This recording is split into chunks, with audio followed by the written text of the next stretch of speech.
ពិតជាចម្លែកខ្លាំងមែនទែនរូបចម្លាក់ព្រះមានក្រងឆ្អឹងនិងកោសិកាមនុស្សនៅក្នុងនោះនៅឆ្នាំ1995អ្នកប្រមូលទិញវត្ថុបុរាណម្នាក់បានទិញរូបសំណាកព្រះពុទ្ធបុរាណក្នុងតម្លៃ$2 លានហើយគាត់មិនបានដឹងអំពីអាកំបាំងដែលនៅក្នុងរូបចម្លាក់ដែលមិនគួរឲ្យជឿដែលនៅក្នុងរូបចម្លាក់ឡើយរហូតដល់រូបសំណាកនេះត្រូវបានគេយកវាទៅជួសជុលនិងកែច្នៃឡើងវិញហើយពេលនោះការរកឃើញដែលគួរឲ្យចម្លែកមួយត្រូវបានផង់ឡើងវាចំណាយពេល7.1ទសវត្សរ៍មុនពេល Scan CT នៅមន្ទីរពេទ្យក្នុងប្រទេសហូឡង់បានបង្ហាញពីអាកំបាំងដែលនៅខាងក្នុងរូបសំណាកព្រះដែលមានសពព្រះសង្ឃមួយអង្គមានព្រះជន្ម1000ព្រះវស្សាក្រុមអ្នកជំនាញបានបកស្រាយនិងជឿជាក់ថាព្រះសង្ឃបានទទួលមរណភាពតាមរយៈដំណើរការធ្វើអាមីដោយខ្លួនឯងខ្លួនឯងដែលចេតនាធ្វើសមាធិរហូតដល់គាត់ទទួលមរណភាពការពិនិត្យបន្ថែមបានបង្ហាញថាសរីរាង្គរបស់ព្រះសង្ឃគឺនៅខាងក្នុងរូបចម្លាក់មែនក្រុមអ្នកជំនាញបាននិយាយថាសាកសពគឺមានសភាពធ្វើបែបដូចទៅនឹងសាកសពម៉ាមីហើយ2000ឆ្នាំមុនពេលរូបសំណាកត្រូវបានបង្កើតឡើងនៅពេលដែលព័ត៌មាននេះផ្ទុះ viral ខ្លាំងគឺមានអ្នកស្រុកចិនតូចមួយបានចេញមកអះអាងថារូបសម្លាក់មួយនេះគឺជារូបសម្លាក់ដែលនៅក្នុងប្រាសាទនៃភូមិរបស់ពួកគេដែលត្រូវបានគេលួចយកទៅទសតវត្សរ៍ឆ្នាំ1990ហើយនៅឆ្នាំ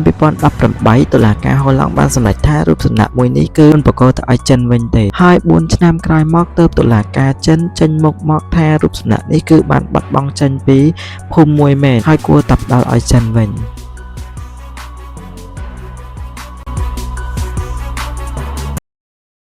អ្នកនរគ្នាដឹងអត់ថាបុរសម្នាក់នេះជោគជ័យដោយសារតែគំនូរដែលគាត់គូរពេញវេលារបស់គាត់បុរសម្នាក់នេះបានប្រែក្លាយសុបិនរបស់គាត់ក្លាយទៅជាការពិតគាត់មានឈ្មោះថា Sam Cook ប៉ុន្តែមនុស្សភាគច្រើនតែងតែស្គាល់គាត់ថាជា Doodle ដែលជាបុរសដែលបានចំណាយប្រាក់ជាង$2 លានទៅលើវីឡាដ៏ប្រណិតមួយបីគូររូបបែបនេះនៅលើវីឡារបស់គាត់គ្រប់ជញ្ជាំងទ្វារនិងសូម្បីតែគ្រឿងសង្ហារឹមមានអ្វីមួយដែលនៅក្នុងវីឡាដែលគាត់មិនគូរឡើយតាំងពីក្មេងលោក Sam គឺគាត់តែងតែគូរគំនូររហូតមិនដែលឈប់ឡើយនោះឯការដាក់ទណ្ឌកម្មគាត់ចំពោះការសរសេរអក្សរនៅលើជញ្ជាំងឪពុកម្ដាយរបស់គាត់ក៏បានលើកទឹកចិត្តគាត់នេះក៏បញ្ជាក់បានថាឪពុកម្ដាយរបស់គាត់គឺល្អចំពោះគាត់ផងដែរធ្វើឲ្យការគិតរបស់គាត់คล้ายទៅជាសិល្បៈដ៏អស្ចារ្យមួយចំណាយពេលរហូតទៅដល់16ម៉ោងក្នុងមួយថ្ងៃដើម្បីគូរដោយមិនឈប់ឡើយព្រមច្បាស់ហ្មងអ្នកដែលស្រឡាញ់អីមួយគឺធ្វើអីអត់ចេះអត់ហ្មងរយៈពេល2ឆ្នាំជាប់គ្នាគាត់បានគូរគំនូរគ្រប់ជ្រុងជ្រោយនៃវិឡារបស់គាត់ជាមួយគំនូរសខ្មៅដែលបានប្រែវាคล้ายទៅជាសិល្បៈដ៏អស្ចារ្យមួយគួរឲ្យកំប្លែងដែរម្ចាស់វិឡាមុនក៏គេបានផ្ដាំគាត់ថាកុំគូរអីផ្ដេសផ្ដាស់អីព្រោះអីវិឡាគេវាសស្អាតពេកតែលើកសែននៅតែគូវាឲ្យលទ្ធផលបានធ្វើឲ្យអ្នករាល់គ្នាស្រឡាំងកាំងហ្មងហើយស្នាដៃសិល្បៈរបស់គាត់មួយនេះបានលក់អស់ជាង$1 លាន